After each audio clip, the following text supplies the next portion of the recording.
আলেমদের কথা বলতে বাধা দেবে যারা, কোরআন সুন্নাহর হক কথা বলতে বাধা দিবে যারা, আবু জেহেলের উম্মত তারা। কথা কন। কারণ আজও দেখবেন আলেম ওলামা যখন হক কথা বলে, সুদের কথা বলে, ঘুষের কথা বলে, জিহাদের কথা বলে, আল্লাহর জমিনে আল্লাহর দ্বীনকে প্রতিষ্ঠিত করার কথা বলে, এক শ্রেণীর মানুষ ডাইরেক্ট বলে হুজুর আপনার ওয়াজ বন্ধ করেন, আপনার ওয়াজ লাইন সারা। হুজুরের ওয়াজ লাইন সারা না, হুজুরের ওয়াজে বাধা দেবে যারা লাইন সারা তারা। কথা কন না কে? আজকে মসজিদে দাঁড়িয়ে সুদের ওয়াজ করা জানা সুদখোর সভাপতি হুজুর এই ব্যবসার সাথে আমি জড়িত, খামাকা বলেন কেন? আছে না নাই? সারা জীবন অকাম বদকাম করছে, দুর্নীতি করছে, কলমের খোঁচা দিয়া বাড়ি দেশে থেকে মসজিদের কাজ শুরু হয়ে গেছে, বলে ভাই আমি তো গ্রামে থাকি না, 10 লাখ দেব। মানুষ কই 10 লাখ, এই তো সভাপতি হয়ে গেল। কিন্তু ওই যে সারা জীবন দুর্নীতি করছে, কলমের খোঁচা দিয়ে কোটি টাকা এদিক সেদিক করছে, ওইটা আর দেখে না। এ কথা বললেন না কেন? রাগ করেন? কোনো ওয়াজ করে শান্তি নেই। মসজিদে ওয়াজ করতে গেলে অনেক জায়গায় এখনো বাধা দেয়, হুজুরের চাকরি চলে যায়। কথা কন। উনি প্রভাবশালী সভাপতি, গরু জবাই করতে দেরি হয়েছে, কয় হুজুর যান আপনার চাকরি নেই। মনে হয় হুজুর ওর বাড়ি চা কর। এই কথা কন নাকি আপনারা? কি মনে করেন এই মসজিদ পরিষ্কার নাই, এসে হ্যানত্যান, এই হুজুর কি করেন সারাদিন, এই টাইসে ময়লা, বেতনটা হালাল করেন। মনে হয় বাড়ি চা করে সাথে কয় এই বেটা আল্লাহর ঘর, মসজিদে ময়লা অপরিষ্কার, তুমিও ঝাড় দাও, আল্লাহ তোর মনের ময়লা দূর করে দেবে। আল্লাহর ঘর ঝাড় দিলে কি হবে? সব হবে না? কথা কয় না কে? সব দায়িত্ব হুজুরের না? হুজুরের দিয়ে খাদেমগিরি, মজ্জিমগিরি, ইমামতি, 3টে কাজ করে না, বেতন 3000, তাও 3 মাস বাকি। হ্যাঁ, আবার কয় হুজুর হালাল বরকত দিবি আল্লাহ, নেন খান। কথা কন। সভাপতির ছেলে চাকরি পাইছে, হুজুরের কাছে এসে বলে হুজুর দোয়া করেন, ছেলেটা চাকরি পাইছে। হুজুর এখন হাত তুলে বলে আল্লাহ সভাপতি ছেলের চাকরি পেয়েছে, আমার বেতন যেমন সভাপতির ছেলের বেতনটাও যেন হয় তেমন। হুজুর দোয়া ব্রেক করেন। কে কি হয়েছে? আপনার মতো বেতন দিয়ে আমার সংসার চলবে? হ্যাঁ, তখন বলছে ভাই আমার চলে, আপনার ছেলেটা চলবে না কেন? কয় হুজুর আপনাদের বরকত আছে। কথা কন। হুজুরের 3000-এ বরকত থাকে, আর তোমাদের 30-40 হাজারে বরকত থাকে না। থাকবে কেমনে? কারণ তোর জবানের মধ্যে গন্ডগোল। কথা কন। আল্লাহ যেন হেদায়েত দান করেন। এটা জোরে বলেন আমিন। আলেমদের কথা বলতে বাধা দেবে যারা, কোরআন সুন্নাহর হক কথা বলতে বাধা দিবে যারা, আবু জেহেলের উম্মত তারা। কথা কন। কারণ কোরআন বন্ধ করার ষড়যন্ত্র করেছিল আবু জেহেল। অকাল আল্লাযীনা কাফারু লা তাসমাউ লিহাদাল কোরআন আলগাউ ফিহি লাআল্লাকুম তাগলিবুন। সূরা হামিম আস-সিজদার 26 নম্বর আয়াত। কাফেরা বলে কোরআন শ্রবণ করো না, যেখানে নবী মুহাম্মদ কোরআনের আলোচনা করবে, কোরআন তেলাওয়াত করবে, সেখানে হট্টগোল সৃষ্টি করো, তালি বাজাও, শীষ দাও, যেভাবেই হোক নাচানাচি করে হলেও কোরআনের কথা বন্ধ করে দাও। যদি বন্ধ করতে পারো আমরা কাফেরা বিজয় লাভ করবো। জোরে কন নাউযুবিল্লাহ। নবীর জামানা আবু জেহেল বন্ধ করার চেষ্টা করেছিল। আজও যারা বাংলার ভূখণ্ডের তাফসিরুল কোরআন মাহফিল বন্ধ করার ষড়যন্ত্র করবে, মনে রাখবেন ওরা আবু জেহেলের উত্তরসূরি। কথা বলেন ঠিক কিনা? আমাদের আফসোস লাগে ওই জায়গায় বাংলার ভূখণ্ডে বাণিজ্য মেলার নামে রাত 12টার পরে নর্তকীর গায়ে একটা সুতার কাপড় থাকে না, ওখানে 144 জারি করা হয় না। যারা তাফসিরুল কোরআন মাহফিলে, ওয়াজ মাহফিলে 144 জারি করে আলেমদের কথা বলতে বাধা দেয়, আমার বিশ্বাস ওদের জন্ম মুসলমানের ঘরে হতে পারে না, পারে না, পারে না। কথা বলেন ঠিক কিনা? ওদের জন্মে গন্ডগোল।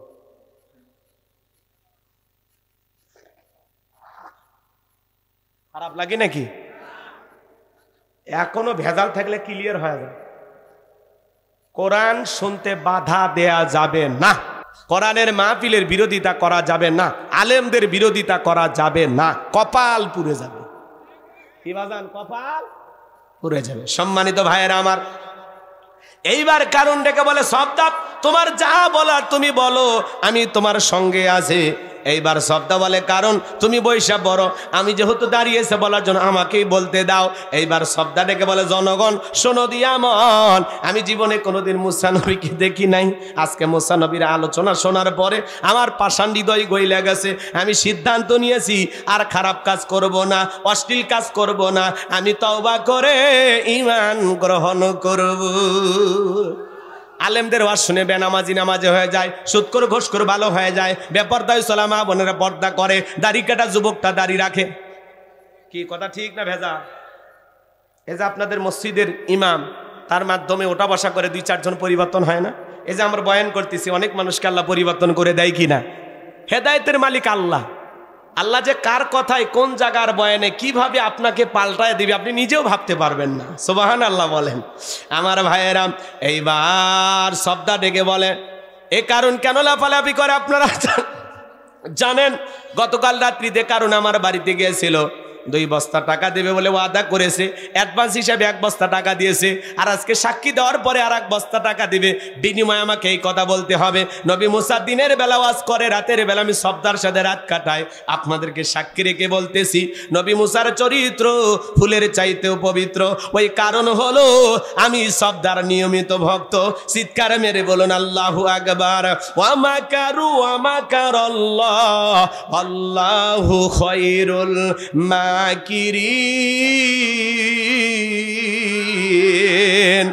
খেলাকার যে গর্ত খুলেছিল নিজের গর্তে নিজেই পড়ে গেছে। গোপন তত্ত্ব ফাঁস করে দিলেন কে? আল্লামা সাইদি কোনো অপরাধ করেনি। ভারতের ইশারায় ওরা পরিকল্পনা করে কোরআনের পাকে আল্লামা সাইদি হুজুরকে বিদায় করে দিয়েছে। মিথ্যা দর্শনের অপবাদ দিত। 71 সালে 300 নারীকে তিনি ধর্ষণ করছে। জোরে কন্যা নাউজুবিল্লাহ। একজন মহিলাকে অনেক কষ্টে সাক্ষীর কাঠ করে দাঁড় করায় দেওয়া হলো। বলা হলো, মা এই হুজুর কি তোমাকে ধর্ষণ করছে? বলে হ্যাঁ। তোমার বয়স? বলে 75 সালে আমার জন্ম। জন্ম কত? ধর্ষণ হয়েছে কত? 71 সালে। স্বপ্নেও সম্ভব? তার মানে কি? শয়তান পর্যন্ত বিশ্বাস করে না যে আলেমেরা ধর্ষণকারী হতে পারে। শয়তানও বিশ্বাস করে না। কথা কন। মিথ্যা দর্শনের অপবাদ দিয়ে, তহমত দিয়ে যারা এই সোনার মানুষটাকে বিদায় করে দিয়েছ, আজকে ক্ষমতার চেয়ার থেকে আল্লাহ তোদের বিদায় করে দিয়েছে। এটাই আল্লাহর খেলা। আলেমদের সাথে লাগতে আসো না। যারাই আলেমদের সাথে লাগতে আসবে আল্লাহ ওদেরকে জমিনে লাঞ্ছিত করবে, ধ্বংস করে দেবে। কথা বলেন ঠিক না? কারণ এই দেশের মানুষ আলেমদেরকে কলিজা দিয়ে মহাব্বত করে। রাগ করে? আলেমেরা ধর্ষণকারী হতে পারে না। হুজুরের বউ বেশি, বাচ্চা বেশি, হুজুরা তো পদ্ধতি বোঝে না। কথা কন নাকি আপনারা? কিন্তু বাংলাদেশের কোন হুজুর ধর্ষণকারী হতে পারে না। অধিকাংশ নবী রাসূলদের একাধিক স্ত্রী ছিল, সাহাবা ইকরামদের একাধিক স্ত্রী ছিল। একাধিক স্ত্রী থাকা খারাপ না, এটা বৈধ, হালাল। বিয়ে করাটাও যেমন হালাল, স্ত্রীর সাথে বনিবনা না হলে, ঝগড়াঝাটি হলে, সংসার জীবনে অশান্তি হলে স্ত্রীকে তালাক দেওয়াও হালাল। কথা বলেন না কেন? রাগ করতেছেন মনে হয় আপনারা। সম্মানিত ভাইয়েরা আমার, গভীর মনোযোগ দিয়ে কথাগুলো শুনে যান। এইবার আল্লাহর নবী মুসা আলাইহিস সালাম ডেকে বলে, আল্লাহ চাইতে গেছিলাম জাকাত, আর আমার বিরুদ্ধে এত বড় মিথ্যা অপবাদ, এটা তো মানা যায় না।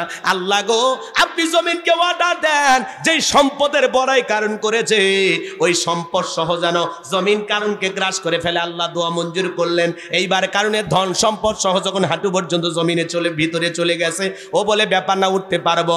এইবার কোমর পর্যন্ত, মাজা পর্যন্ত যখন জমিনের ভিতরে চলে গেছে, ও বলে ব্যাপার না, উঠতে পারবো।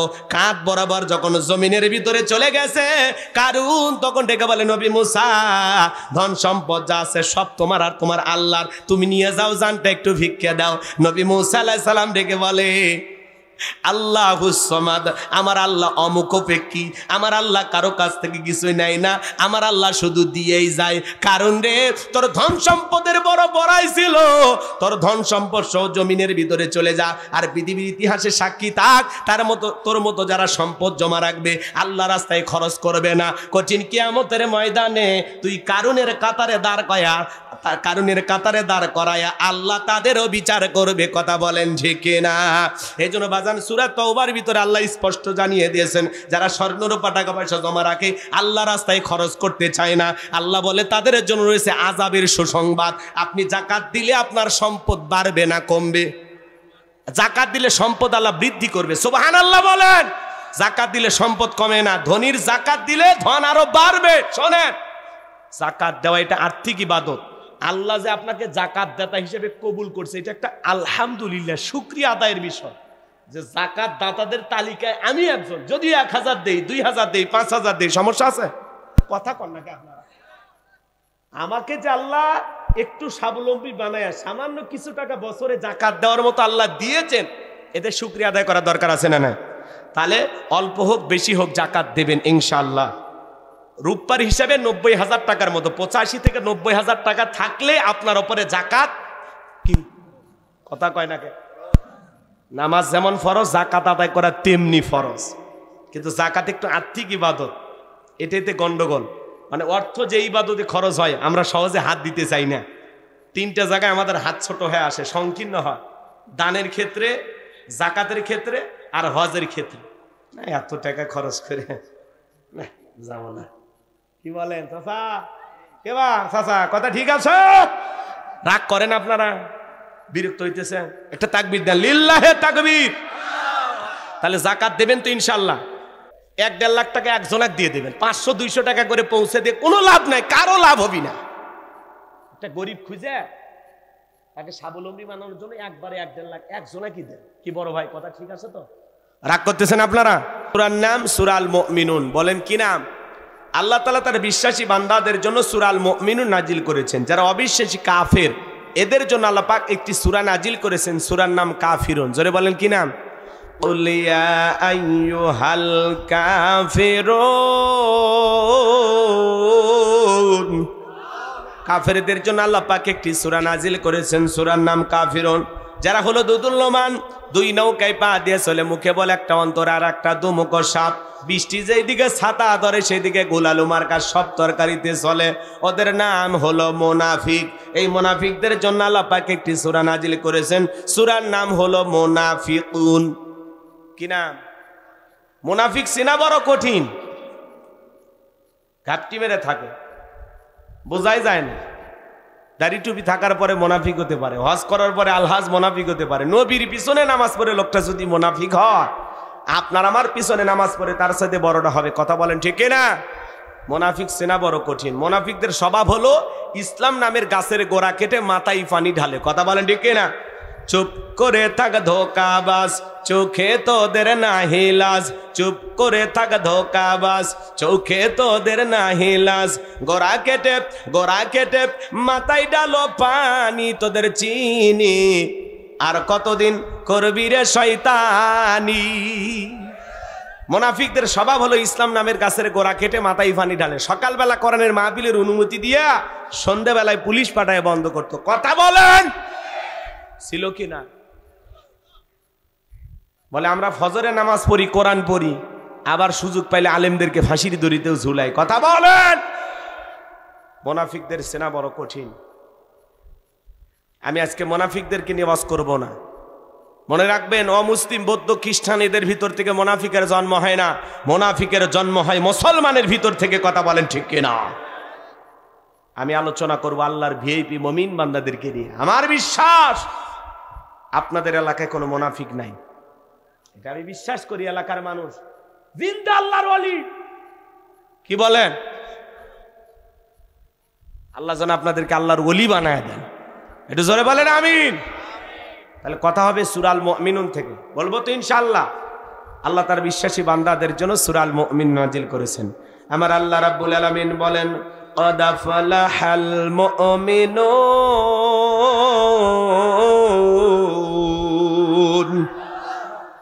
যে কোনো আয়াত বা সূরার তাফসীর করতে হলে কোন প্রেক্ষাপটে কোন সময় আল্লাহ তাআলা সেই সূরাটি বা আয়াতটি নাজিল করেছেন, সেই নাজিলের প্রেক্ষাপট জানা দরকার আছে না নাই?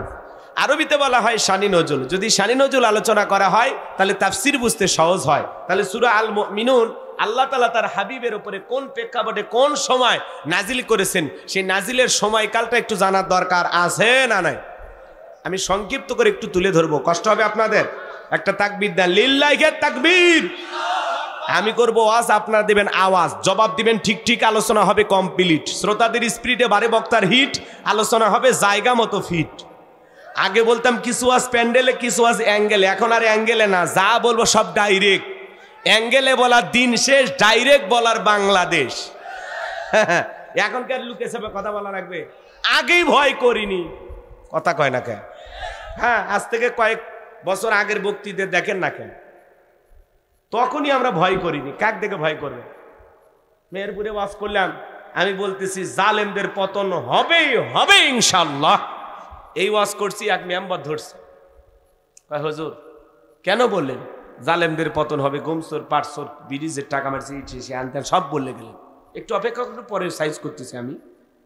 আমি বললাম ভাই এগুলো তো আলোচনার প্রেক্ষাপটে এসে গেছে, আমি তো জালেমদের কথা বলছি, আমি তো আপনাদের কোনো দল বা কোনো মানুষের নাম বলি। তখন বলতেছে জালেম কারা আমরা বুঝি না, আমরাই তো জালেম।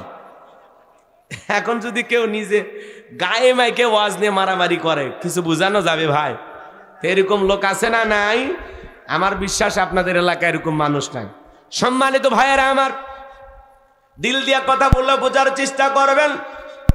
বিশ্ব নবীর প্রিয় সাহাবী হযরত ওমর ফারুক রাদিয়াল্লাহু তাআলা আনহু বলেন, আমি মৌমাছির গুনগুন আওয়াজ শুনলাম, ডানে তাকায় মৌমাছি নাই, বামে তাকায় মৌমাছি নাই। বিশ্ব নবীর চেহারা মোবারকের দিকে তাকায় দেখি নবীজি ফিস ফিস করে কি যেন তেলাওয়াত করতেছেন। হযরত ওমর ফারুক ডেকে বলেন, আমার বোঝার বাকি রইল না, আসমান থেকে নবীজির উপরে কোরআনুল কারীম নাজিল হচ্ছে, আর বিশ্ব নবী কোরআনুল কারীম রিসিভ করতে ব্যস্ত। বলুন সুবহানাল্লাহ।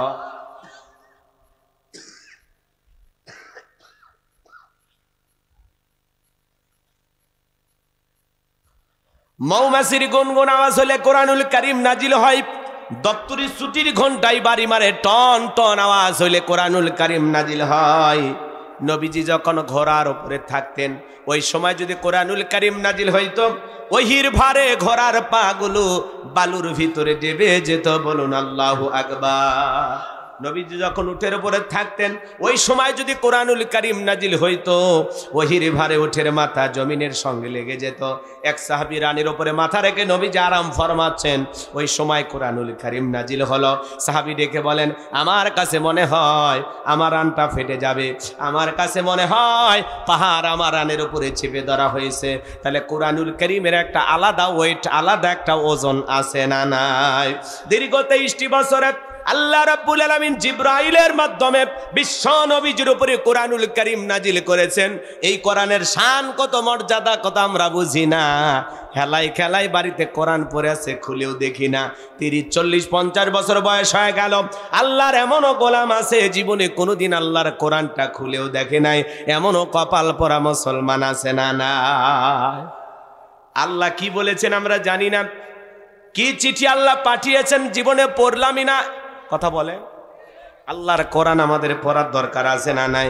কোরআনের সাথে সম্পর্ক থাকার কারণে একটা টুকরো কাপড়ের দাম বেড়ে যায়, কাঠের রিহালের দাম বেড়ে যায়, হাফেজ আলেমদের দাম যদি বেড়ে যায়, এই কোরআন পড়ে যদি আপনি কবরে যাইতে পারেন, আপনাকেও দামি বানিয়ে দিবেন তিনি কে? তাহলে কোরআনের সাথে আমাদের সম্পর্ক রাখার দরকার আছে না নাই? গভীর মনোযোগ বন্ধুগণ আমার, ও সিরাজগঞ্জবাসী, হে তরুণ যুবকেরা, পর্দার আড়ালের মা বোনেরা, আমি গুনাহগারের কথাগুলো মন দিয়ে বোঝার চেষ্টা করবেন। আমি যে কথাটা বলতে চাচ্ছিলাম আমার ভাইয়েরা, 8টি পদ্ধতিতে নবীজির উপরে কোরআনুল কারীম নাজিল হয়তো। সবগুলো বলতে গেলে অনেকটা সময় লাগবে, এত সময় আমার হাতে নাই। জীবনের প্রথম ওহী রিসিভ করতে নবীজির, ওহী রিসিভ করতে গিয়ে নবীজির শরীর মোবারকে জ্বর পর্যন্ত এসেছিল। আমার ভাইরা, আমি যে কথা বলতে চাচ্ছিলাম, হযরত ওমর ফারুক ডেকে বলেন, নবীজির কোরআনুল কারীম রিসিভ করা শেষ হয়ে গেল। বিশ্ব নবী সাহাবায়ে কেরামদের দিকে মুখ ঘোরায় ডেকে বলেন, ও আমার সাহাবীরা, এই মাত্র আসমান থেকে জিবরাইল এসে আমার উপরে সূরা আল মুমিনুনের 10টি আয়াতে কারিমা নাজিল করে জানায় দিয়ে গেলেন, নবী গো, এই 10টি আয়াতের ভিতরে আল্লাহ পাক তার আদরের মুমিন বান্দাদের জন্য 7টি কোয়ালিটি নিয়ে আলোচনা করেছেন, 7টি গুণাবলী নিয়ে আলোচনা করেছেন। কোন মুমিন যদি এই 7টি গুণে গুণান্বিত হতে পারে, 7টি গুণ দিয়ে তার জীবনটাকে সাজাইতে পারেন, আমার আল্লাহ রাব্বুল আলামিন বলেন, উলাইকা হুমুল ওয়ারিসুন আল্লাযীনা ইয়ারিসুনাল ফিরদাউস হুম ফিহা খালিদুন। আমার আল্লাহ রাব্বুল আলামিন বলেন, তারাই হবেন উত্তরাধিকারী জান্নাতুল ফেরদাউসের, সেখানে তারা চিরকাল বসবাস করবেন। আমার আল্লাহ কোনোদিন তাদেরকে জান্নাত থেকে বের করে দেবেন না। চিৎকার মেরে বলুন সুবহানাল্লাহ।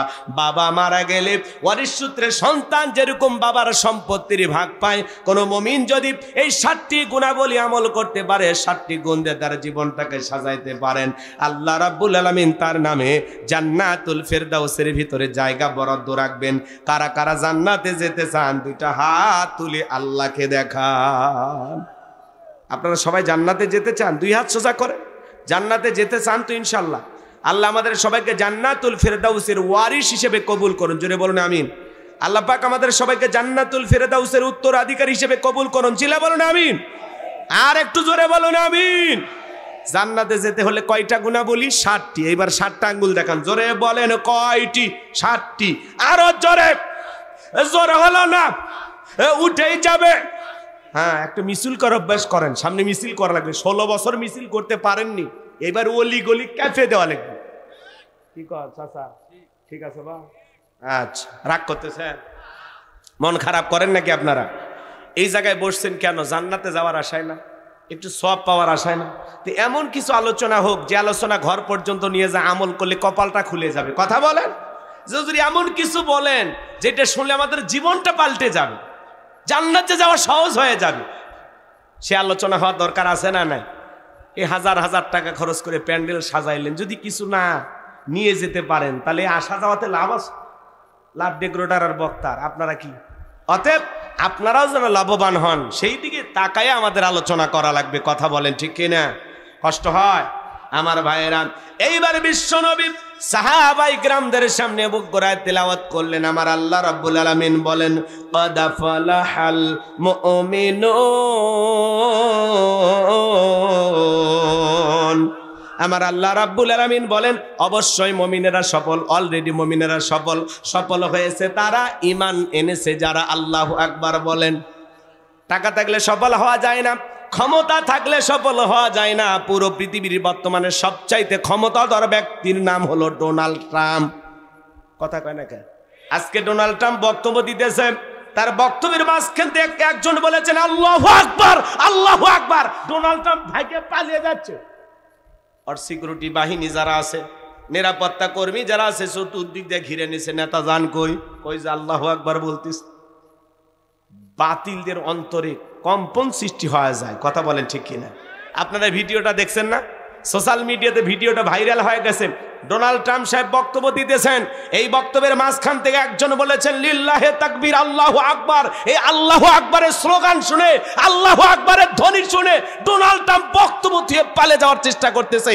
চতুর্দিক দিয়া যারা নিরাপত্তা কর্মী, সিকিউরিটি প্রশাসনের দায়িত্বশীল, তারা এসে বলে নেতা যান কই যে আল্লাহু আকবার বললো, কে খোঁজো দেখো।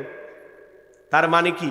পারমাণবিক বোমার চাইতেও বেশি পাওয়ার হলো তাকবীরের মধ্যে, স্লোগানের মধ্যে। কথা বলেন ঠিক কি না?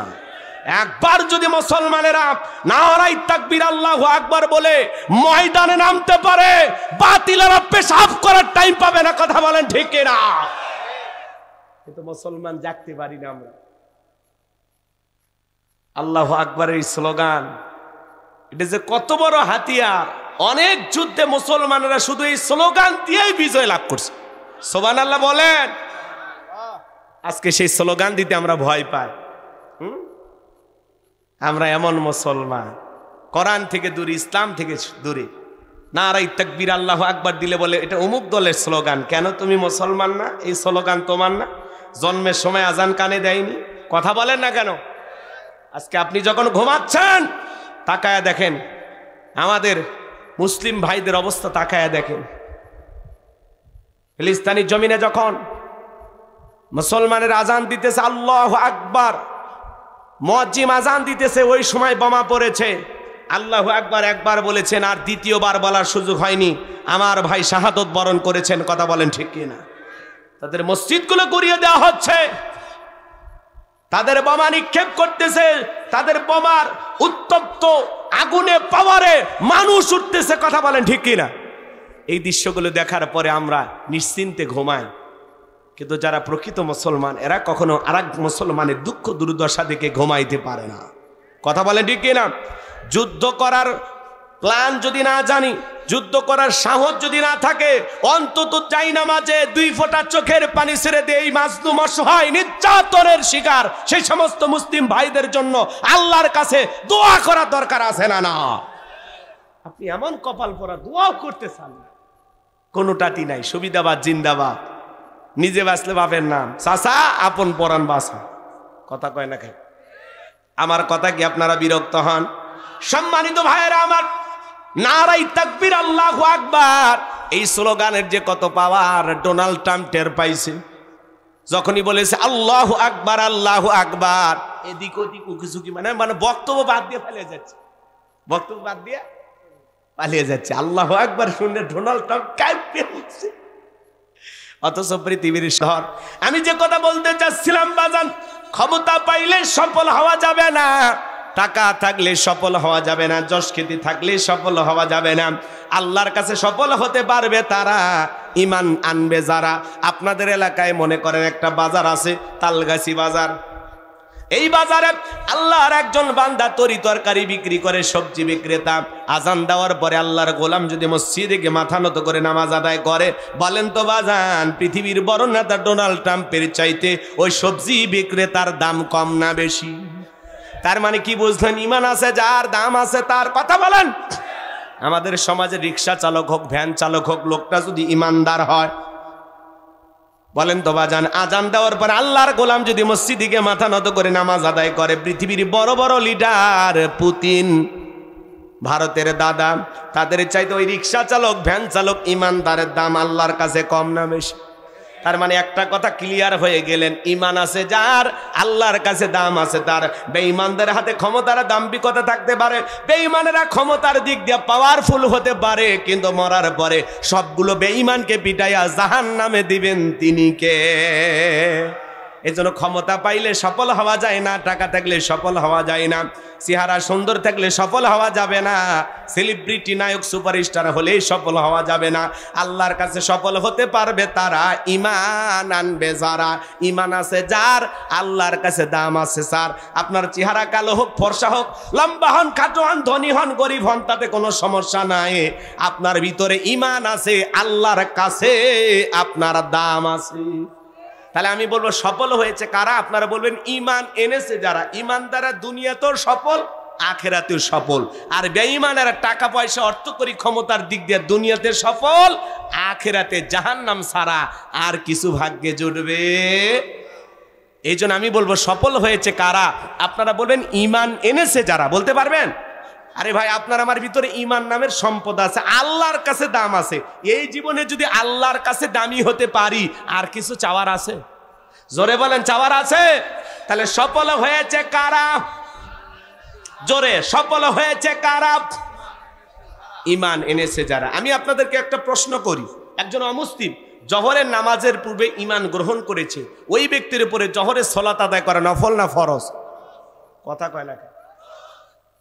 ঈমান আনার পরে মুমিন জীবনের সবচাইতে গুরুত্বপূর্ণ ইবাদতের নাম হলো সালাত। কিয়ামতের ময়দানে আল্লাহ তাআলা সর্বপ্রথম সালাতের হিসাব নেবেন। আল্লাহু আকবার বলেন। তো আল্লাহ তাআলা যখন মুমিনদের 7টি কোয়ালিটি, 7টি বৈশিষ্ট্য নিয়ে আলোচনা শুরু করলেন, আল্লাহ তাআলা 1 নাম্বার সালাত দিয়ে শুরু করলেন। সুবহানাল্লাহ। 7টি গুণাবলী, জোরে বলেন কয়টি? শুরু হয়ে গেল 1 নাম্বার। এই যুবক, এদিকে তাকাও। তোমরা যারা আসছো, ময়না মন খারাপ করো না। তোমরা যুবক, আমিও যুবক, তোমাদের মনের দুঃখটাকে আমি বুঝি। তোমাদের জন্য স্পেশাল কিছু আলোচনা মাথার মেমোরিতে সেভ করা আছে, সময় মতো ডাউনলোড দিয়ে শোনায়া দেব। কথা কয় না? মহিলা মা বোন যারা আসছেন, আপনারাও নিরাশ হবেন না, আপনাদের একটা অধিকার আছে, একেবারে মাহরুম করব না মা, একটু অপেক্ষা করেন, আপনাদের জন্য স্পেশাল কিছু আলোচনা হবে, হয়তো 1 ঘন্টা 2 মিনিট পরে। কথা কয় না? একটু অপেক্ষা করেন আমার ভাইয়েরাম। আমার আল্লাহ রাব্বুল আলামিন বলেন, আল্লাযীনা হুম ফি সালাতিহিম খাশিউন। মুমিন বান্দার 1 নাম্বার গুণাবলী, যারা নিজেদের সালাত বিনয়ের সহিত, নম্রতার সহিত, আল্লাহর ভয় নিয়ে আদায় করে। আপনি আমি যখন সালাত আদায় করব, অন্তরে ভয় থাকতে হবে কার? ইয়াতের ব্যাখ্যায় তাফসীরকাররা লিখেছেন, তাফসীর ইবনে কাসির থেকে বলছি, অন্তরের ভিতরে সুচিন্তা, দুশ্চিন্তা, কুশ্চিন্তা, বিবির কথা, সংসারের কথা, ব্যবসা বাণিজ্যের কথা, দুনিয়াবি কোনো চিন্তা ভাবনা মনের মধ্যে রাখা যাবে না। একেবারে টেনশন মুক্ত হৃদয় নিয়ে, আল্লাহর ভয় নিয়ে, নম্রতার সহিত, বিনয়ের সহিত সিজদা দেওয়ার সময় নামাজ আদায় করার জন্য দাঁড়িয়ে যাওয়া লাগবে। কথা বলেন ঠিক কিনা? তাহলে আপনি আমি যখন মসজিদে যাব, অন্তরে ভয় থাকবে কার? ইয়া আইয়ুহাল্লাযীনা আমানুত্তাকুল্লাহ, হে ঈমানদারগণ আমি আল্লাহকে ভয় করো, হাক্কা তুকাতিহি, ভয় করার মতো ভয় করো। আপনি আমি যখন মসজিদের ভিতরে প্রবেশ করব, দুনিয়াবি সব চিন্তা ভাবনা, বিবির কথা, সংসারের কথা, দুনিয়াবি রাজনীতির কথা সব মসজিদের বাইরে রেখে টেনশন মুক্ত হৃদয় নিয়ে, আল্লাহর ভয় নিয়ে নামাজে দাঁড়াইতে হবে।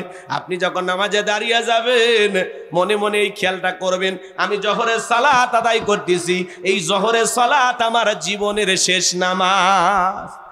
আমি আসর পর্যন্ত পৃথিবীর জমিনে নাও বাঁচতে পারি, এই জোহরের সালাত আমার জীবনের শেষ সালাত। কথা বলেন না কেন? এইরকম ভয় নিয়ে কিভাবে সালাত আদায় করবেন? নবী এবং সাহাবা ইকরাম কিভাবে সালাত আদায় করেছেন? আম্মা জান আয়েশা ডেকে বলেন, নবীজি নামাজের ভিতরে এত লম্বা সময় ধরে দাঁড়িয়ে থাকতেন, মাঝে মাঝে তাকায় দেখতাম নবীজির পা মোবারক ফুলে উঠেছে। আম্মা জান আয়েশা আরো ডেকে বলেন, নবীজি এত লম্বা সময় রুকু করতেন, সিজদা করতেন, মাঝে মাঝে মনে হয় নবীজি আর কোনোদিন সিজদা থেকে মাথা উঠাবেন না। আম্মা জান আয়েশা ডেকে বলেন, একদিন রাতের বেলায় দেখি সিজদা দিয়ে নবী চোখের পানি ছেড়ে দিয়ে অঝরে কান্নাকাটি করতেছেন। অনেকক্ষণ পরে যখন নবী সিজদা থেকে মাথা উঠাইলেন, আমি জিজ্ঞাসা করলাম, নবী গো, আপনি সিজদা দিয়ে এত কান্না কেন করলেন? কি হয়েছে আপনার? নবী আমার ডেকে বলে, আয়েশা, আমি তো আমার জন্য কাঁদি না, আমি কাঁদি আমার গুনাহগার উম্মতের জন্য।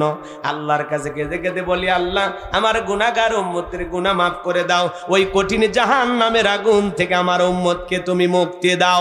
আপনার আমার গুনাহ মাফের আশায়, আপনাকে আমাকে জাহান্নাম থেকে বাঁচানোর আশায় নবী যদি সিজদা দিয়ে চোখের পানি ছেড়ে দিয়ে কান্নাকাটি করেন, আপনি আমি হলাম মূল ভিকটিম, মূল আসামি, মূল অপরাধী।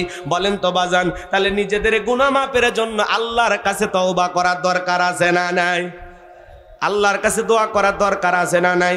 আমার ভাইয়েরা, এই জন্য শুধুমাত্র 5 ওয়াক্ত সালাত আদায় করলেই হবে না। 5 ওয়াক্ত সালাত এটা তো ডিউটি, এটা রবের বাধ্যতামূলক ওয়ার্ডার, সবাইকে পালন করতে হবে। 5 ওয়াক্ত সালাত নফল না ফরজ? জোরে বলেন, নফল না ফরজ? এটা রবের বাধ্যতামূলক ওয়ার্ডার। মুসলমানের কাছে যদি নামাজের ওয়াজ করা লাগে, এর চাইতে বড় দুঃখ আর কিছু নাই। 5 ওয়াক্ত সালাত আদায় করতে হবে, পাশাপাশি গভীর নিশীতে তাহাজ্জুদের জায়নামাজে দাঁড়িয়ে যাবেন। বিবির ভালোবাসা ত্যাগ করে, আরামের বিছানা ত্যাগ করে, আর ঠান্ডা পানি দিয়া ওযু বানায় নিরালাই নিবৃত্তিতে যারা জায়নামাজে দাঁড়িয়ে যাবে, এই নামাজ দুনিয়ার কাউকে দেখানোর জন্য নয়, এই নামাজ হলো একমাত্র আল্লাহ তাআলাকে রাজি খুশি করার জন্য। কথা বলেন ঠিক কিনা?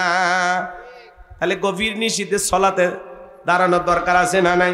এই জন্য আল্লাহ রাব্বুল আলামিন বলেন, ওয়াল্লাযীনা ইয়াবিতুনা লিরাব্বিহিম সুজ্জাদাও ওয়া কিয়ামা। আমার আল্লাহ রাব্বুল আলামিন বলেন, যারা রাত্রি জাগরণ করে আমি আল্লাহকে সিজদা দেয়, আমি আল্লাহর জন্য দণ্ডায়মান হয়ে যায়, চোখের পানি ছেড়ে দিয়ে গভীর নিশীতে সিজদায় লুটিয়ে পড়ে আল্লাহর কাছে কান্নাকাটি করে বলতে হবে, রব্বানা সরিফান্না আযাবা জাহান্নাম ইন্না আযাবাহা কানা গরামা। হে আমাদের রব, ওই কঠিন ভয়ঙ্কর জাহান্নামের আগুন থেকে আমাদের মুক্তি দাও, ওই জাহান্নামের আযাব শাস্তি সহ্য করার ক্ষমতা আমাদের নাই। ইন্নাহা সাআত মুস্তাকার ওয়া মুকামা, নিশ্চয়ই আবাসস্থল হিসাবে, বসতির জায়গা হিসাবে ওই জাহান্নাম কত না নিকৃষ্টতম একটা স্থান। জাহান্নাম সুখের জায়গা না, ওইটা হলো যন্ত্রণার কারখানা। এ বাজান, জাহান্নাম নিয়ে যদি আলোচনা করে 2-3 ঘন্টা চলে যাবে। ওই জাহান্নামের আগুন দুনিয়ার আগুনের চাইতে 70 গুণ পাওয়ার বেশি। একবার যদি কারো দেখে জাহান্নামের আগুন লেগে যায়, মনে হয় কলিজাটা পুরে ছাই হয়ে যাবে। ওই জাহান্নামের আগুন সহ্য করা যাবে না। আল্লাহ রাব্বুল আলামিন বলেন, ইন্না জাহান্নামা কানাত মিরসাদা লিত্তাগিনা মাআবা লাবিসিনা ফিহা আকাবা লা ইয়াযুকুনা ফিহা বারদাও ওয়ালা শারাবা ইল্লা হামিমাও ওয়া গাসসাকা। সূরা নাবার ভিতরে আল্লাহ পাক জানিয়ে দিলেন ইন্না জাহান্নামা কানাত মিরসাদা, নিশ্চয় জাহান্নাম ফুলসিরাতের কিনারা ওত পেতে রয়েছে।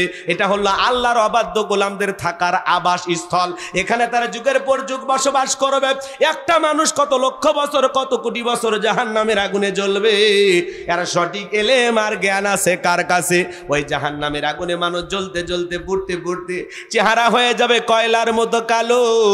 ক্ষুধার্ত হয়ে যখন খাবার প্রার্থনা করবে আল্লাহ খাইতে দাও খাইতে দাও, আল্লাহ ফেরেশতাদেরকে অর্ডার দেবে জাহান্নামের তলদেশে এক ধরনের ফলের চাষ করা হবে। সেই ফলের নাম হলো জাক্কুম, কাঁটাযুক্ত ফল। ওই ফলটা যখন জাহান্নামীদের হাতে দেওয়া হবে, খাদ্যমণি করে জাহান্নামীরা যখন ওই ফলটা গলার ভিতরে দেবে, গলার মাঝামাঝি আটকে যাবে, ভিতরেও যাবে না বাহিরে আসবে না। যত গলা নাড়াচাড়া করবে কাঁটাগুলো ফুটবে আর ফুটবে। জাহান্নামীরা ছটফট করবে, চোখের পানি ছেড়ে দিয়ে কান্না করবে আর ডেকে বলবে আল্লাহ এ কেমন ফল খাওয়াইতে দিলা, ভিতরেও যায় না বাহিরে বাঁচে না, যন্ত্রণা সহ্য করতে পারি না মালিক। জাহান্নামীদেরকে আল্লাহ তাআলা এই ফল খাইতে দিয়েছে ক্ষুধা মেটানোর জন্য না, জাহান্নামী বান্দাদের শাস্তি বাড়ানোর জন্য। ওরা তখন পানি পানি বলে চিৎকার মারবে, পানি দাও পানি দাও। আমার আল্লাহ বলেন লা ইয়াযুকুনা ফিহা বারদাও ওয়ালা শারাবা, তাদেরকে মিনারেল ওয়াটার দেওয়া হবে না, ঠান্ডা কোনো পানির ব্যবস্থা থাকবে না। কেমন পানি দেওয়া হবে? ইল্লা হামিমাও ওয়া গাসসাকা। সূরা নাবার 25 নম্বর আয়াত। আল্লাহ তাআলা বলেন তাদেরকে এমন উত্তপ্ত ফুটান্ত গরম পানি দেওয়া হবে যা পুষ ব্যতীত কিছুই নয়। ও সিরাজগঞ্জের বাবা জিরা দেগের ভিতরে বড় বড় ফোড়া হয়, ফাটায় দিলে ভিতর থেকে কি বের হয়? পুষ না রস? কথা কন না কে? হাসপাতাল থেকে যদি গিলাসটা 1 গিলাস সংগ্রহ করে দেয়, খাবেন নাকি? 50,000 টাকা দেব, 1 লাখ দিলে কেউ খাবেন? শুনে ঘৃণা লাগতেছে, সি সি হুজুর, এটা কি মানুষ কখনো খাইতে পারে? এটাই হলো জাহান্নামীদের খাদ্য। ইল্লা হামিমাউ ওয়া গাসসাকা, এমন উত্তপ্ত ফুটান্ত গরম পানি জাহান্নামীদেরকে পরিবেশন করা হবে যা পুষ ব্যতীত কিছুই নয়। ওই পুষওয়ালা দুর্গন্ধওয়ালা পানি যখন জাহান্নামীরা পান করবে বাজান, চেহারার সামনে নেওয়া মাত্রই চেহারাটা ঝলসে যাবে। ওই পানিটা পান করা মাত্রই এত গরম এত গরম, ওই পানি পান করা মাত্র জাহান্নামের লারি ভুরি গুলো গলে গলে পিছনের রাস্তাতে বের হয়ে যাবে। জোরে কন্না উযুবিল্লাহ। জাহান্নামের কত রকমের শাস্তি আছে বাজান, 2-4 ঘন্টা আলোচনা করে শেষ হবে না। আমি বলতেছি জাহান্নামের শাস্তি ঘটেছে না ঘটবে? কথা বলেন কথা বলেন, ঘটেছে না ঘটবে? রাগ করতেছেন? আমরা জাহান্নামে গেছি, যাব, আশা আছে না? আল্লাহ তাআলা আগেই সতর্ক করে দিয়েছেন, সাবধান করে দিয়েছেন, গাইডলাইন দিয়েছেন যে বান্দা নিজেকে জাহান্নামের আগুন থেকে বাঁচাও। এই ভয়ঙ্কর জাহান্নামের আযাব শাস্তি সহ্য করার ক্ষমতা আমাদের নাই। এই জন্য সেই জাহান্নাম থেকে বাঁচার জন্য রবের নির্দেশ মোতাবেক দুনিয়াতে চলার দরকার আছে না নাই? আল্লাহর বিধানকে ফলো করার দরকার আছে না নাই? সেই জাহান্নাম থেকে বাঁচার জন্য চোখের পানি ছেড়ে দিয়ে কাঁদতে হবে কার কাছে? শুধু 5 ওয়াক্ত নামাজ নাকি তাহাজ্জুদ পড়বো? ইনশাল্লাহ পড়বো তো ইনশাল্লাহ। কারা কারা 5 ওয়াক্ত সালাত আল্লাহকে রাজি খুশি করার জন্য পড়বেন? 2 হাত তুলে দেখান। আল্লাহ আমাদের সবাইকে 5 ওয়াক্ত নামাজই বানায় দেন। জোরে বলেন আমিন। আরেকটু জোরে বলেন আমিন। হাত নামান। সাহাবা ইকরাম কিভাবে নামাজ আদায় করতেন জানেন?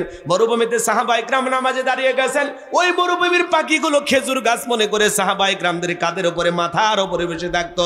নবীর সাহাবীরা সালাতে এত মনোযোগ, কাঁধে পাখি পড়ে থাকে, তারপরে তারা টের পাইতো না। চিৎকার মেরে বলুন সুবহানাল্লাহ। আর আপনি আমি একটা মশা যদি পড়ে এ হাতে এক জায়গায় নিয়ে যায়, আগে মশা মারে তারপরে সূরা ধরে, কথা কোন ঠিক না? হযরতে তালহা রাদিয়াল্লাহু তাআলা নু সালাত আদায় করতেছেন, জঙ্গল থেকে একটা সাপ এসে সন্তানটাকে বেঁচিয়ে ধরলেন। হযরতে তালহা রাদিয়াল্লাহু তাআলা নামাজ আদায় করতেছেন, তার বিবি লোকজনকে ডাকলেন, সন্তানকে বিপদমুক্ত করলেন। নামাজ শেষে হযরতে তালহা জিজ্ঞাসা করে, বিবি রে, বাড়িতে এত মানুষজন, ব্যাপারটা বুঝতে পারলাম না। রেখে বলে, স্বামী, আপনি যখন নামাজ আদায় করতেছেন, জঙ্গল থেকে সাপ এসে সন্তানটাকে বেঁচিয়ে ধরেছে, আমি মানুষজনকে ডাকলাম, ছেলেটাকে বিপদমুক্ত করলাম, এত ঘটনা আপনার চোখের সামনে ঘটে গেল, আপনি কি কিছুই বলতে পারেন না? হযরতে তালহা ডেকে বলে, বিবি রে, নামাজের মধ্যে মন যদি এদিক সেদিক চলে যায়, তাহলে নামাজ তো আর নামাজ থাকে না। বলুন সুবহানাল্লাহ। আর আপনি নামাজ পড়েন শ্যামবাড়িয়া, মন চলে যায় মধুবাড়ি। কথা কন না আছে না নাই? নামাজ পড়ে সিরাজগঞ্জ, মন চলে যায় ভারতের বর্ডারে। আছে না নাই? নামাজের মধ্যে দাঁড়ায় আমাদের মন স্থির থাকে না, নামাজের মধ্যে দাঁড়ায় মন খালি ছটপট করে, দুনিয়াবি নানান চিন্তা ভাবনা মনে হয়, মাঝে মাঝে দুনিয়াবি এত কথা নামাজের মধ্যে মনে হয়, নামাজ 2 রাকাত না 3 রাকাত মনে থাকে না। মাঝে মাঝে দুনিয়াবি এত চিন্তা ভাবনা নামাজের মধ্যেই মনে হয়, সিজদা 2টা দিলাম না 1টা দিলাম, মনে থাকে। আমাদের মন খালি ছটপট করে। এই জন্য একটি গবেষণায় বলা হয়েছে, বাংলাদেশের কিছু কিছু নামাজি আছে যাদের মন নামাজের ভিতরে 8 সেকেন্ডও স্থির থাকে না। আমাদের মন এত অস্থির, আমাদের পাগল মন। কি মন? কথা কন নাকি? পাগল মোহন মন রে, মন কেন উল্টো পাল্টা বলে, ও পাগল মন মন রে, মন কেন মসজিদে না যায় রে, আল্লাহ রে কোন দুনিয়ায় পাঠাইলাই আমারে।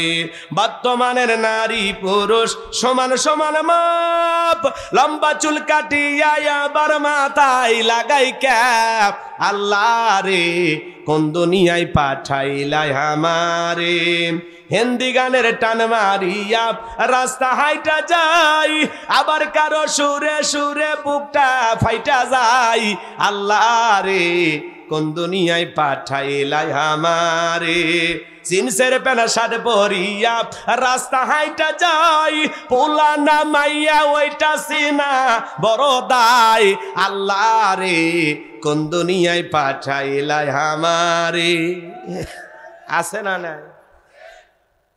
পোশাকের এত স্বাধীনতা, তারপরে এক শ্রেণীর মা বোনেরা আন্দোলন করে, পোশাকের স্বাধীনতা চাই চাই। কথা কয় না। কেমন স্বাধীনতা? বলে দাদি নানি ব্লাউজ ছাড়া শাড়ি পরেছিল, আমরাও পরতেছি। আচ্ছা, আমরা কি আপত্তি করছি? ভাই, কেউ আপত্তি করেনি, স্লোগান দেওয়া লাগবে কেন? আর মানে মতলব খারাপ। কথা কয়, দাদি নানি ব্লাউজ ছাড়া শাড়ি পরেছে, অভাবের কারণেই পড়ুক আর গরমের কারণেই পড়ুক, কোন দাদি কি শাড়ি পইরা বিশ্বটাই আন্দোলন করছে? যে আমি তোমার দাদি, দেখে যাও শাড়ি পরেছি বলছিল? কোনোদিন স্লোগান দিছিল? তাহলে দাদি নানি ব্লাউজ ছাড়া শাড়ি পরেছে, তোমরাও পরতে চাও, ঠিক আছে পরো, কিন্তু দাদি নানি ব্লাউজ ছাড়া শাড়ি পরে পুরোটা শাড়ি দিয়ে পুরো দেহ ঢাকছে, আর তুমি বোন ব্লাউজ ছাড়া এমন কায়দায় শাড়ি পরছো, পিঠটা এমন কায়দায় ফাঁকা রাখছে, মনে হয় আর্জেন্টিনা আর ব্রাজিলের ফাইনাল ম্যাচ হবে। কথা কন নাকি আপনারা? তার মানে এরা পোশাকের স্বাধীনতার নামে এই দেশে উলঙ্গপানা, বেহাপানা, উলঙ্গপানা, বেলাল্লাপানা এই সমাজে চালু করতে চায়। কথা বলেন ঠিক কি না? কিন্তু 95% মুসলমানের দেশে অশ্লীলতাকে মেনে নেওয়া হবে না। কথা বলেন ঠিক কি না?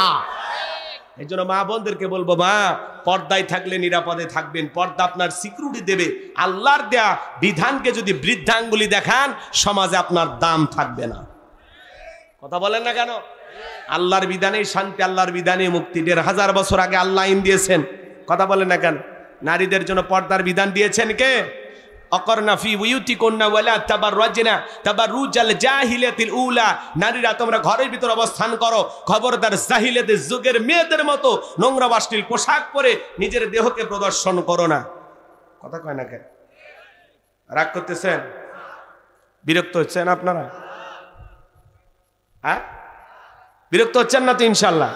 এদিক খেয়াল করেন, আমার দিক খেয়াল করেন। তাহলে আমি যে কথা বলতে চাচ্ছিলাম, মা বোনেরা পর্দায় থাকলে নিরাপদে থাকবে। পর্দা নারীদের জন্য ফরজ।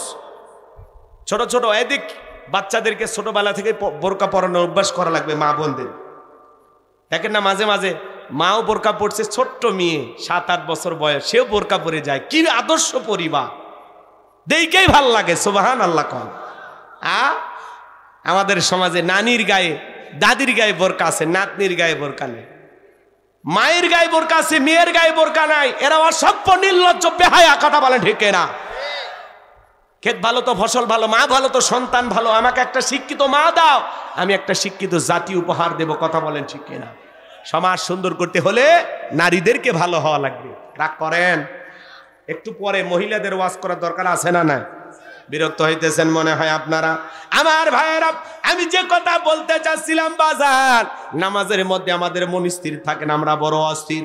আপনি আমি যখন নামাজে দাঁড়িয়ে যাব, মনে মনে এমন ভয় করব, এতটাই ভয় আল্লাহ তাআলাকে করব, এতটাই ভয় আল্লাহ তাআলাকে করব। আমি জোহরের সালাত আদায় করতেছি, মনে করব এটা আমার জীবনের শেষ সালাত, আমি আসর পর্যন্ত নাও বাঁচতে পারি। আপনি যখন নামাজে দাঁড়িয়ে যাবেন, মনে মনে এই ভয় করবেন, আমি নামাজ আদায় করতেছি, আমার আল্লাহ আমাকে দেখতেছেন। কথা কন না কে? আর আপনি 2 মিনিটে 2 রাকাত, 4 মিনিটে 4 রাকাত, 4G 5G গতির নামাজি। রমজান মাসে তারাবি পড়ছে, বাপরে বাপ, এমন গতি, খালি আলহামদু আর দোয়াল্লিন বোঝা গেছে। মাঝখানে কি ভূমিকম্প হচ্ছে হুজুরের বাপও জানে না। কথা কন না কে? 20 মিনিটে 20 রাকাত শেষ। এর নাম বলে তারাবি। তারাবি মানে তাড়াতাড়ি মার বাড়ি। এরকম মুক্তি আছে না নাই? তারাবি মানে কি ধীরস্থির ভাবে নামাজ আদায় করতে হবে। 4 রাকাত পরে পরে বিশ্রাম নেওয়া লাগবে, তাসবিহ পড়া লাগবে, জিকির করা লাগবে, মাজা সোজা করা লাগবে, একটু দম টম নিয়ে আবার 4 রাকাত। কথা কন? আর আপনারা মানে কন্ট্রাক্ট নিছে, চুক্তি নিছে নামাজ পড়া, কখন 20 রাকাত শেষ হবে। 4 রাকাত পরে পরে 2-4 মিনিট কি নেওয়া লাগবে, দম নেওয়া লাগবে। ক্লান্ত, একটু জুস খান, একটু পানি খান, জিকির করেন, বাইরে থেকে হেঁটে আসেন, আবার 4 রাকাত শুরু করেন। আর আমরা আল্লাহু আকবার, আল্লাহু আকবার, কি যে হইছে! আহা, হুজুরও শেষ, মুসল্লিও শেষ। কথা কন? আছে? ঠিক আছে। কষ্ট হচ্ছে? এই তারাবি যে কবুল হয়েছে গ্যারান্টি আছে?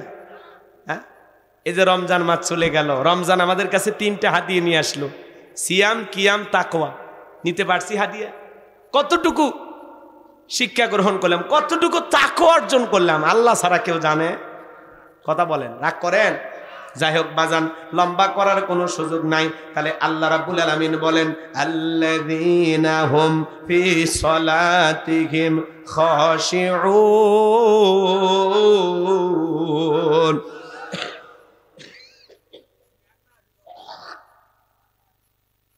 যারা নিজেদের সালাত বিনয়ের সহিত, নম্রতার সহিত আল্লাহর ভয় নিয়ে আদায় করে। তাহলে আপনি আমি সালাত আদায় করবো একমাত্র কার ভয়ে?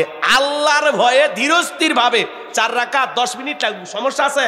ধীরস্থির ভাবে নামাজ আদায় করবেন, রুকু সিজদা গুলো সুন্দরভাবে করবেন। এ যুবকে, এরা কি ঘড়ি দেখে না নাকি? 12টা বাজছে। নিজের ওয়াদা কি? ওয়াদা ভঙ্গ করেন কেন? আলোচনা খারাপ লাগে? যোগ্য উপযোগী সব কথা বলার দরকার আছে না নাই? এইবার মুমিন বান্দার 2 নাম্বার গুণাবলী। যুবক রেডি থাকো, 4 নাম্বার গুণাবলীতে যুবকদের ওয়াজ আছে। 2 নাম্বার গুণাবলী আমার আল্লাহ রাব্বুল আলামিন বলেন, ওয়াল্লাযীনা হুম আনিল লাগবি মুরিদুন।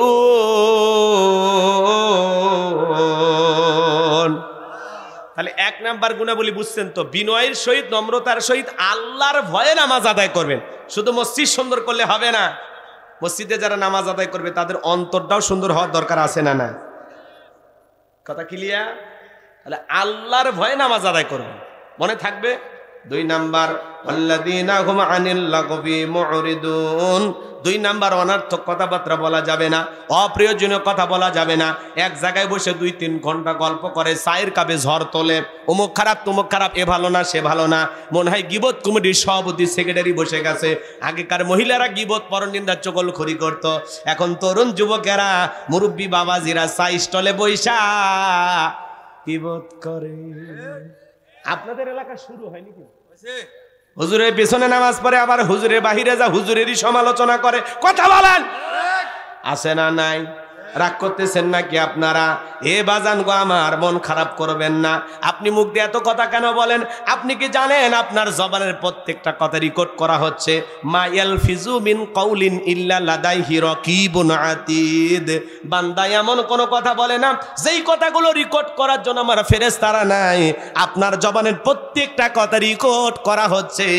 70-60 বছর জীবনে যা যা বলবেন আপনার জবানের প্রত্যেকটা কথার ব্যাপারে আল্লাহর কাছে জবাব দিতে হবে। কুল্লু নাফসিম বিমা কাসাবাত রহিনা। প্রত্যেকটা ব্যক্তি তার নিষ্কৃত কর্মের কাছে আবদ্ধ। আপনার জীবনের কৃতকর্মের কাছে আপনি দায়বদ্ধ।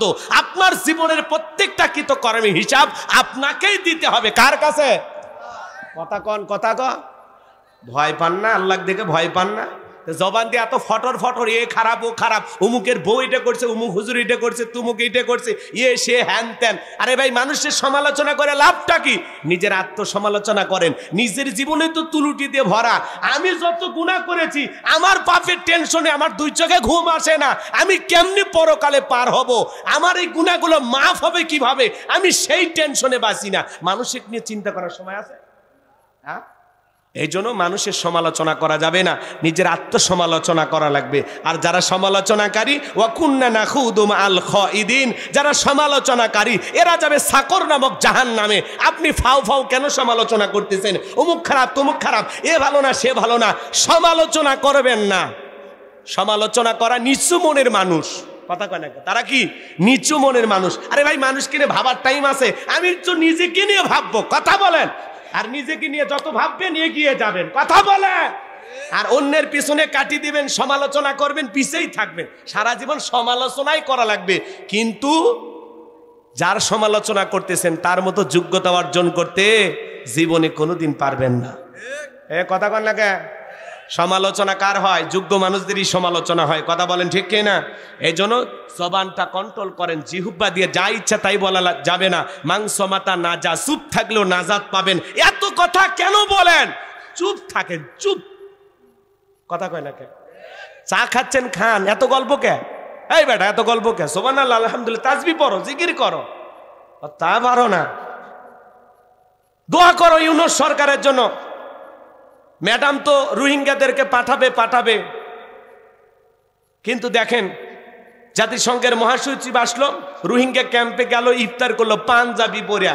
আর ডক্টর ইউনূসের খেলা শুরু হয়ে গেছে। 1,80,000 রোহিঙ্গা তাদের নিজ দেশে মায়ানমারে ফেরত যাবে। মারহাবা কর। এটা হলো বর্তমান ইউনূস সরকারের সবচাইতে বড় সফলতা। মারহাবা কর। প্রথম ধাপে 1,80,000 মায়ানমারের মুসলমান নিজ মাতৃভূমিতে ফেরত যাবে। আমরাও চাই আমাদের মুসলিম ভাইয়েরা নিজ মাতৃভূমিতে চলে যাক। কথা বলেন ঠিক কিনা? এতদিন আমরা আগলায় রাখছিলাম, হেফাজত করছিলাম, কারণ ওরা পাখির মতো মারা শুরু করছিল। কথা কন ঠিক কিনা?